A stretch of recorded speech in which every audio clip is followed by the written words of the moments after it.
Welcome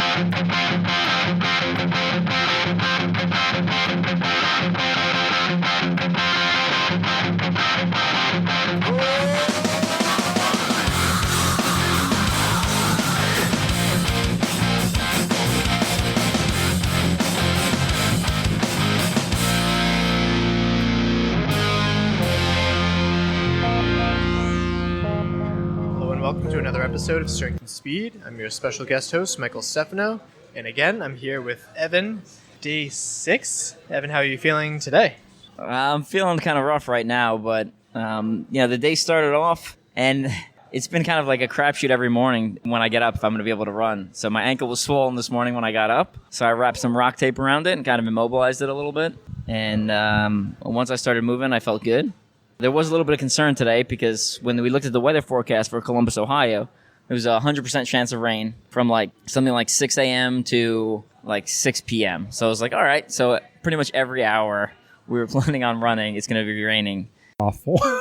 I'm sorry, but yeah, it was raining most of the time. So we were running through some options. With Michelle's gym, we didn't want to go outside and get soaked and then wet everything on the inside of the gym because it's a ninja gym. And they've got courses, they've got classes and stuff going on. So we ran through some options. We were talking about doing miles on treadmills. We were talking about doing all the obstacles first, then all the miles. And the rain was light, so we ended up going with basically doing 20 obstacles inside. And then we go outside for a 5-mile run, essentially repeat over and over again. And on one of the runs, you were saying that today was a nice mental break, maybe because you had Amy with you again. Someone else that could do all the obstacles. Looked like you were playing around, not just doing obstacles, but choreographing and having fun with it that way. We jumped off the trampoline onto the rings and then swung to the pipe in synchrony. That was, I think, the most fun. Go into how that kind of broke up the monotony for you. Yeah, that was great. So Amy Patrick was here again, and again, she did all the obstacles that I did today. Do you have any weaknesses when it comes to these obstacles here? Balance is definitely not my strong point. A lot of other obstacles you can kind of come back if you make a little mistake, but balance one mistake and you're done. And it started off with us just doing simple obstacles. This morning I was trying to set up while he was getting ready. He's like, okay, set up some easy obstacles. So I set up some easy stuff. And he's like, no, let's do this instead. Some hard stuff. Is like, oh boy, it's going to be an interesting day. It was good. And then Michelle's gym, Movement Lab Ohio, is just so much fun. To our Bobby from Stokeshed, we were like, oh, get a picture of this. Get a video of this. And then it turned into well, what can we do with the two of us with our CTG Pro Team shirts on? That would be fun. We had some good group kind of synchronized obstacles. Some didn't go well, some did. But as long as we have the good footage of the good ones, we're good. And it really broke things up. And honestly, that was some of the most fun while doing obstacles.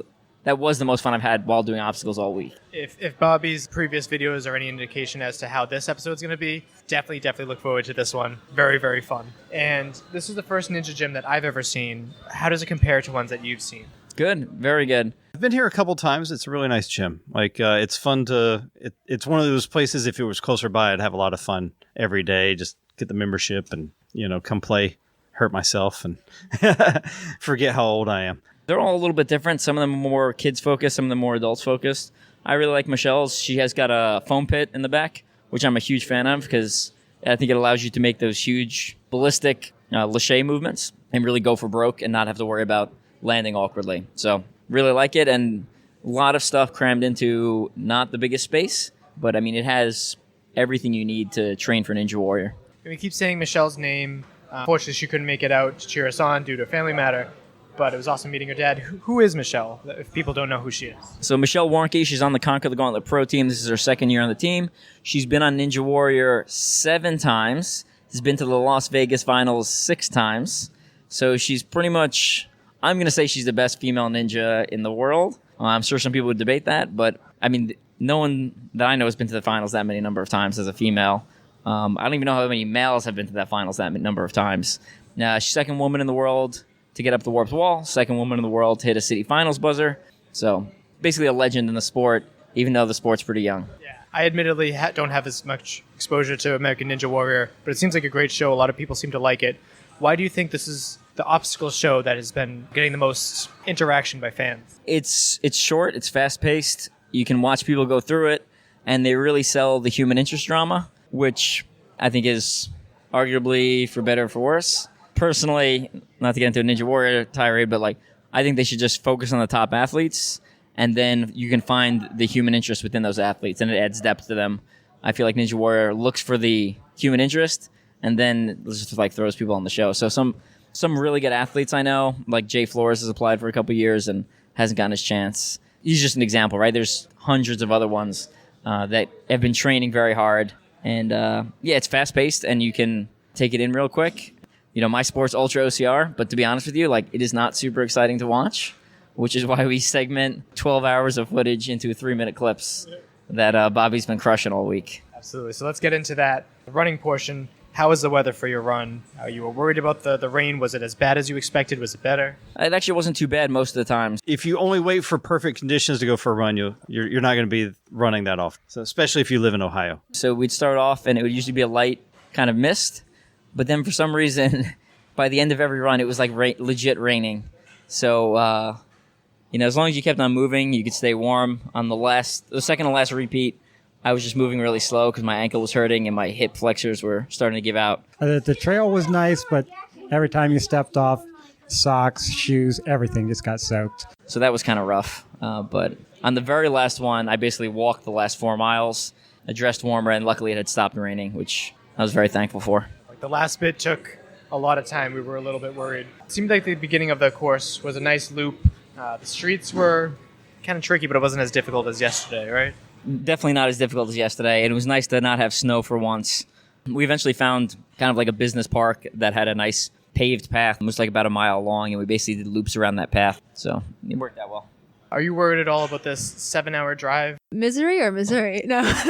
Us potentially arriving at the hotel at 2 a.m.? Lack of sleep and therefore our opportunity to recover must be starting to wear you down a little bit, right?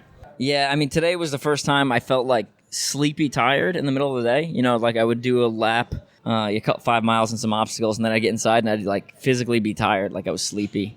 So I had some caffeine to kind of power me back up. And the last time I had some caffeine, it just like, it didn't work. My body was like, no, you're still tired. So I'm hoping I can sleep on the car ride. It's just 7 hours. Jacob Stone's going to be driving. He's a professional truck driver. One of the reasons we brought him, he's also on the strength and speed team.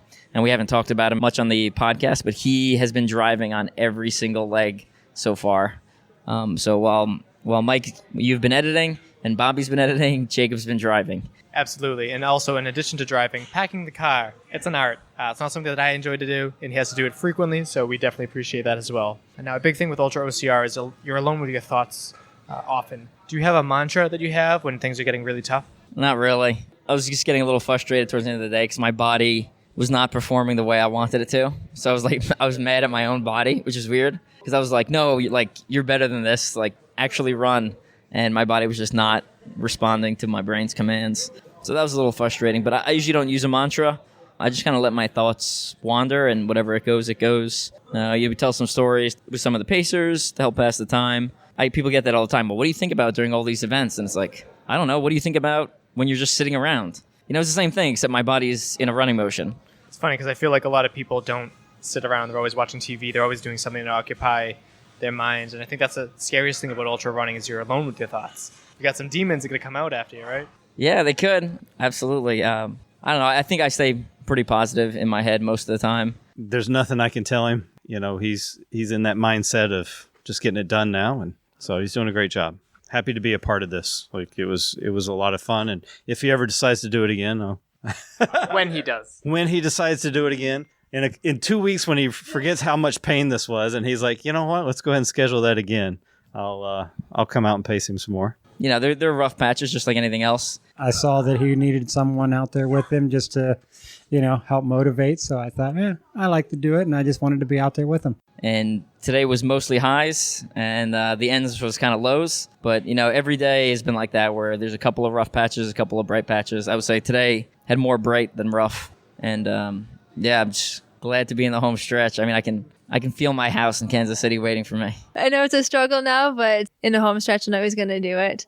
Keep kicking butt. And again, a big portion that helped you was the pacers. So who were the pacers that came out today?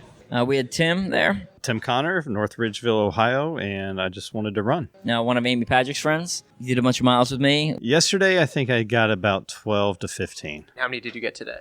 7, 8. You also drove like 4 hours to the next location too, which we appreciate. I like driving. So Just downplaying the success here. We had Kevin. Hi, Kevin Klein. I'm from Sugar Creek, Ohio. A friend of mine told me about what Evan was doing. So I thought, it sounds like a good organization and just a good time and fun people to be with. Who I met at Winter Soldier back in December in Ohio. And he came out and did almost all the miles today. Today I did 20 with him. And then we had Amy I'm Amy Patrick from Cleveland, Ohio. Came out to pace Evan and play on some fun obstacles. doing some pacing. And then, of course, my normal crew came out there and logged a couple miles.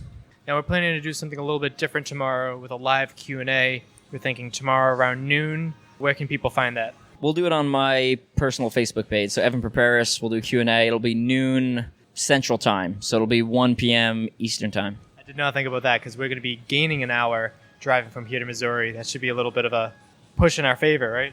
Yeah, absolutely. And again, I'm looking forward to getting back in Missouri and then eventually getting back home. My daughter was like, why is Dad running so much? She's used to like the one-day race and then I come home. So she's been confused why I've been gone for a week. Just stay focused on what you're doing and know the people that you're helping out and, what it's going to do for them. And one of your calls, you gave a really good answer. What was that answer? Because there are kids like you that don't have their daddies.